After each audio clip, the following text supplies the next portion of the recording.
I hope that I can find the correct words to explain how special this sauce is to me. This is my new hot sauce. It is a collaboration between me, Brian, and Down to Ferment from San Diego. This is Java Jam. I am extremely proud of this hot sauce. I worked on it for a very long time. I took 2 trips to San Diego to meet with the wonderful guys over at Down to Ferment to make this sauce happen. So I approached them at the beginning of the year and I said, I want to make a freaking weird hot sauce. I want to push hot sauce in a different direction. I want to make something experimental. I want to make something fun. I don't even know what I want it to taste like. So outside of hot sauce, skateboarding, running, things that bring me a lot of joy in life is, one of those things is coffee. I love coffee so much. And now I have a coffee hot sauce. It's called Cafe Mole. It's right over there. This is not that sauce. I wanted it to have coffee in it, but I didn't want coffee to be the shining, predominant flavor. I wanted to back things up. I wanted to, I wanted the coffee to expand upon flavors in the sauce, but still have a little bit of that roast and things happening in there. So what we did was we took this amazing anaerobically fermented coffee and we made a coffee kombucha out of it. And it's been that coffee kombucha was fortified many, many times to increase the coffee flavor. And it turned into this amazing freaking base for the sauce. So we took that and then we took Fresno peppers, fermented Fresno peppers. Fresno peppers, I love them so much because to me, they're like spicy bell peppers. They're so versatile. They work so freaking well in sauce. And since they make all kombucha-based hot sauces, all fermented hot sauces, the Fresnos were going to be the ferment and the base of this sauce. So we've got the coffee kombucha and we have fermented Fresno peppers for the base. Now, I wanted the sauce to have this jammy kind of quality to it. And I want it to have layers of flavor. So there's a flavor that happens as soon as you taste it. There's middle flavors and there's end flavors to it. And so I'm going to read the ingredients to you guys and then I'll explain how they all work together. So we've got fermented Fresno peppers and coffee kombucha. There's the base. Oak and Bond coffee, that's the anaerobically fermented light roasted coffee that is in this that we use to make the kombucha coffee. Black currants, passion fruit juice, roasted onions, dark sweet cherries, medjool dates, habanada chili powder, which is so cool, salt, chocolate bootlow peppers, cocoa, and cardamom. So, right in the middle of the sauce and the tasting experience, you're going to get all of the dark fruits and things like that. You're going to get the passion fruit juice. You're going to get the currants. You're going to get the dark cherries. And that's the jammy quality that you're going to get. You're going to get a lot of the habanada chili powder. So habanadas, if you're not familiar, habanadas are a non-spicy habanero. So you're going to have the yin-yang flavor profile of the Fresno peppers and also the habanadas, which are bringing the flavor from the habanero, but you're not getting heat. And I wanted to be able to control the heat. And so I wanted the flavors to hit you in the forefront of the palate first, and then you're going to get some heat later after you've enjoyed a lot of the flavors. And those are going to be coming from chocolate bootlow peppers. Chocolate bootlows are my probably all-time favorite super hot pepper. I love ghost peppers, I love scorpion peppers, but the chocolate bootlow, specifically the chocolate variant, they're very oily. They have fruity notes to them. They're very, very, very warm peppers. And there's a little bit of chocolate bootlow peppers in here that are adding the heat that's coming on the backside of it. So when you taste the sauce, the heat, that's where it's coming from mostly. There's a little bit from the Fresno. And now we're adding the cocoa and the cardamom are back notes that kind of balance out the sauce. And so as you taste the sauce, the last thing you're going to be getting is you're going to get hints of that coffee that are going to come back on the back end of it, because it's not a coffee forward sauce. It's going to come on the back end of the palate, and that's where the cocoa and the cardamom are going to be doing it, just kind of round everything out. So lots of important ways that I wanted to approach this sauce. It's it sucks that I'm opening this because this is the first bottle. I think it's the very first bottle that was ever labeled.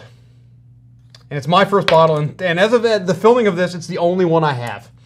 Even though I have been eating multiple variations of this sauce for the last 6 months, it's the first bottle, and I freaking opened it, and it's definitely the best batch. So things that we changed a little bit. The texture of the sauce was so important to me, or to all of us. The texture of the sauce was so important to everybody, and we had a lot of the same notes. So things that we changed during the creation of this sauce.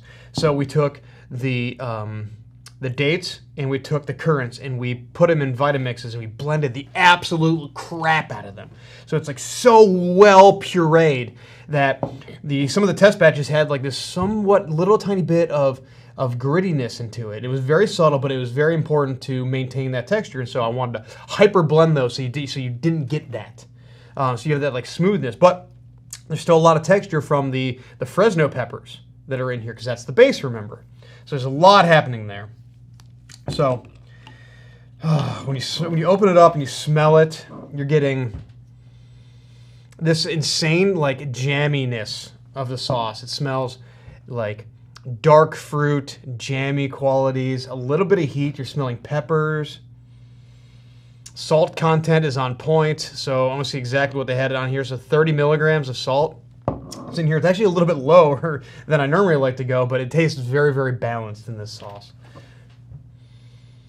Oh, it smells so delicious. It's juicy, it's jammy, but it's not a dessert sauce in any way, shape, or form. Like, I honestly, when we were tasting this, we're like, what do we put this on? I don't even know what we put this on, but I've been putting it on literally everything other than breakfast items and things like that. I don't treat it like a dessert sauce, but I've been putting it on everything, and it has been working. So you can see from the pour, like how nice the texture is. There's lots of seeds. There's a chunkiness to it, but yet it pours simultaneously. All right, let's taste it, and then I'll talk about the heat.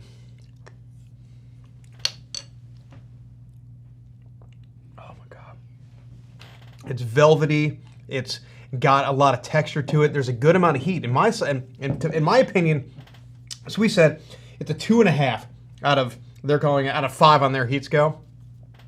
I'd say it's slightly hotter than that. We're going for a medium sauce. I'm going to say it's a medium plus.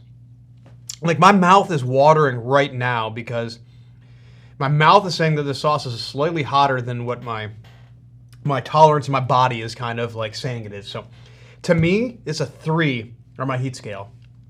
And that puts it in a place where I can put as much of this as I want on food, and it's not going to blow out my palate. It's not going to destroy me. You're appreciating the heat, but it's not over in any way, shape, or form.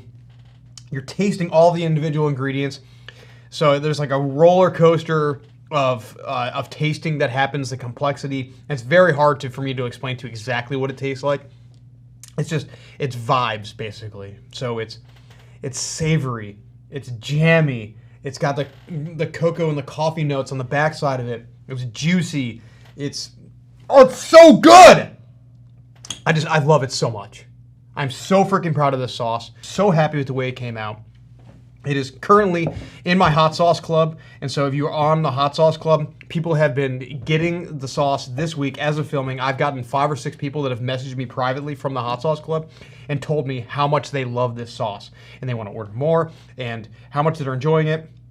And that just brings so much happiness because I had no idea how people are going to react to this sauce, because I can't be like, I'm like, it's not Ghost of Saffron. It's not a taco sauce. It's not very literal. It's me and the guys at Down to Ferment trying to take a concept and making it into a sauce.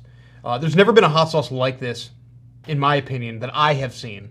And so I wanted to take their expertise in making sauce, especially making fermented hot sauces, and take the amount of sauce that I've eaten in my life and my opinions and my thought process of how hot sauce work and what hot sauce should be, and making something new and fun and wild and crazy, and it freaking worked. God, it's so good.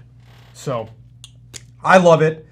If you've not picked up a bottle yet and you would like to, there's a link in the description. You can get it directly from Down to Ferment. I'm hoping to be able to stock it in my online store relatively soon, but again, I am very proud of it. There's already plans to make a second batch, which makes me so happy because I had no idea how well it was going to be received. But everyone who has tasted it thus far as I'm aware, has really been enjoying the sauce. So thank you. Here it is. I'm proud of it. And I hope you decide to pick up a bottle of it because it would mean a lot to me. And I love it. Okay, I'm done. There's my rant. I love you guys, and I'll see you guys on the next. I freaking love hot sauce so much. I love this community. I'm so thankful for just being able to do this. Okay, again, I'm done. All right, I love you guys. Goodbye. Hey, this is Brian Ames. Please click the subscribe button that you see right there, and you'll subscribe to my videos. From now on, I'm going to be eating a lot of peppers. It's going to, oh man, it's going to be great. Bye.